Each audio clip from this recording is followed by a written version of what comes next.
इन माला से मुक्ति नहीं होगी, इस नाम से मोक्ष होगा, चाहे माला तो जप ले चाहे बिना माला तो जप ले। केवल ये माला पैर के आडंबर करते बात नहीं बनेगी। अपने आत्माओं जैसे दास आज जो सत्संग एंड करेगा उसी के कारण ये आगे चल के बात बिगड़ जाती है। जैसे थोड़ा सा उदाहरण देता हूँ, ये माला गल में पहनने की परंपरा कैसे चली। जब भक्ति किसी भी युग में कभी प्रारंभ हुई थी, परमात्मा आते हैं, थोड़ी बहुत भक्ति वो स्टार्ट कर जाते हैं, चाहे प्रथम मंत्र की ही थी, तो उस माला से जाप किया करते थे। तो पहले क्या करते थे, जे कपड़े वस्त्र इसे होते नहीं थे, माला से जाप किया और माला को आदर के साथ गले में डाल लिया करते। वो लोग दिखावा नहीं था, वो सिर्फ अपना सुरक्षित स्थान और आदरणीय स्थान सीने से लटकी रहती थी, और जब उसकी आवश्यकता पड़ती उसको जब जाप कर लिया करते थे। तो जिसके गले में माला होती वो जाप करते थे, तो बगैर मर्यादा के उन मंत्र करने वालों से अगर किसी को दुआ निकल गई वह सफल होगी। तो गृहस्थी आदमी ने को किसी ने आशीर्वाद दे दिया, उस माला वाले ने जाप करनी ने, तो उसको लाभ हो गया, तो उनकी पूजा शुरू होगी, अपने घर घर बुलाने लगे। जब यह थोड़ी सी भक्ति डाउन होने लगती है तो फिर ये पहचान मान ली कि जो गल में माला डाल रहा है ये भगत है और इसकी पूजा सेवा करने से बहुत लाभ हो जाए। तो हम दो भागों में बट गए। तो जो माला डालने दिखता उसको हम भगत और संत मान लेते, उसकी सेवा करते, चरण धोते और उससे थोड़ा बहुत लाभ उसको मिल जाता। अब कैसे, वो तो ऐसा था जैसे एक किसी ने अपने टायर में हवा भर रखी है और उसमें से ला कर दूसरी ट्यूबर दूसरे के टायर में डालता रहे, तो थोड़ी बहुत आ जाएगी, उसका भी काम ना चले पूरा और उसकी खत्म हो जाएगी। तो ऐसे बात बिगड़ती चली गई। तो ऐसे हम इन नकलियों को जो गल में माला डाला करते, प्रारंभ में तो ये भगत थे, फिर मर्यादाहीन होने से अपनी संग्रहित कमाई को यहीं डिस्ट्रॉय कर जाया करते थे और दोनों यहीं के यहीं रह जाते थे।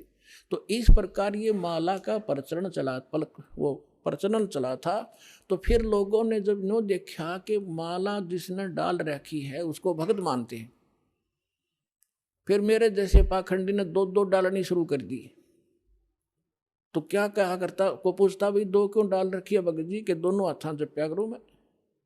तो उन्होंने सोचा भाई यू और बड़ा भगत होगा तो उसकी और ज्यादा पूजा शुरू होगी।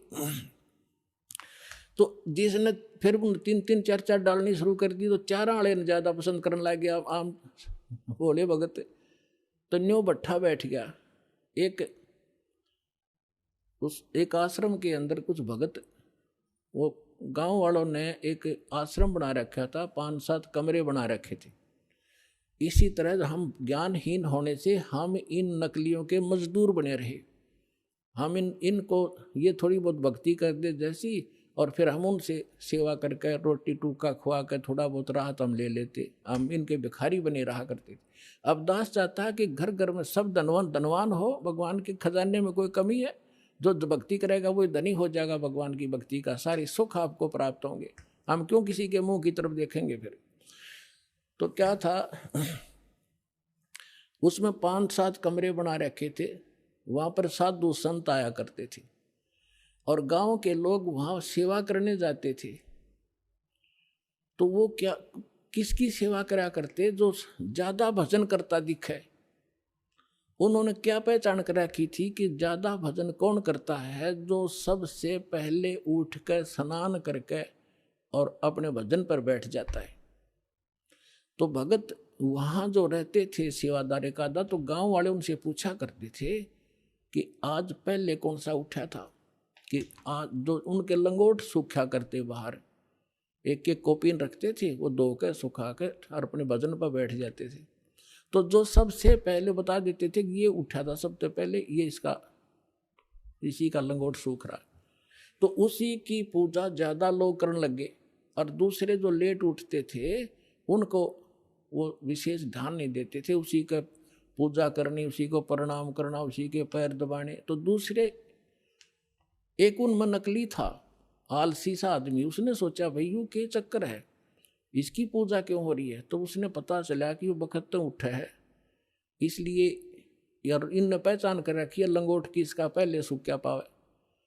वो क्या करने लग गया, उन तो सब तो पहले उठा 8 घंटा, और इतना आलसी था और नाव भी ना था। लंगोट ने पानी में बेकर सबसे पहले टांग दे उड़ा और उल्टा ही सो जावे। तो वो उन्होंने पूछा भाई ये किसका लंगोट है? कि ये इस महात्मा का है। वो सारे उन सारे ने छोड़ देगा, उस नकली के लाग गए साथ, उस लंगोट की पहचान करके पहले कौन सा उठे रात ने।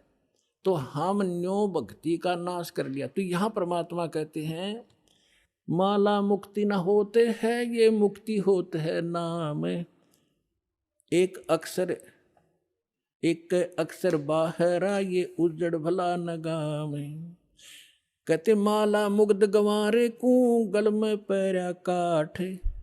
दगड़े दो जग के चल्या, लखी न सतगुरु बाटे। माला मुग्ध, इस मूर्ख ने ये गल में काठ पैर रखा, इतना मोटे मोटे मणिये। और दोजक दगड़े दोजक के चला, नरक के रास्ते को पकड़ रखा है। लखी ना सतगुरु बाट।